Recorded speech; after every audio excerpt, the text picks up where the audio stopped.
আজকে যারা দায়িত্বে আছেন আমাদের প্রধানমন্ত্রী সবাইকে আহ্বান জানাবো, ন্যায় বিচার কায়েম করতে চাইলে কোরআনের বিচার লাগবে।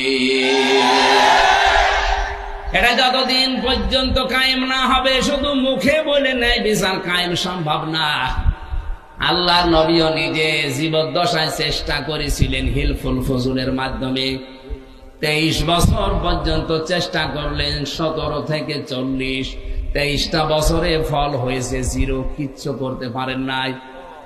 কোরআনে কারিম দিয়ে যখন তিনি প্রতিষ্ঠা করেছেন বিচার ব্যবস্থা, 40 থেকে 63, 23 বছরে সোনালী যুগ উপহার দিয়েছেন। এমন ন্যায় বিচার কায়েম করেছিলেন, নিজের মেয়ে ফাতেমার বিরুদ্ধেও বলেছিলেন যদি ফাতেমাও চুরি করে আমি তার হাত কেটে দেব।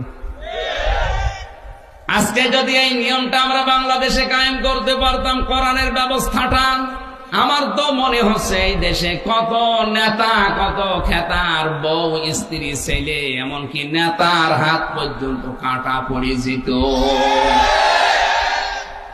যারা চুরি করে টাকা পাচার করেছে ওদের হাত থাকার কথা, যারা বেগম পড়া বানিয়েছে ওদের হাত থাকার কথা।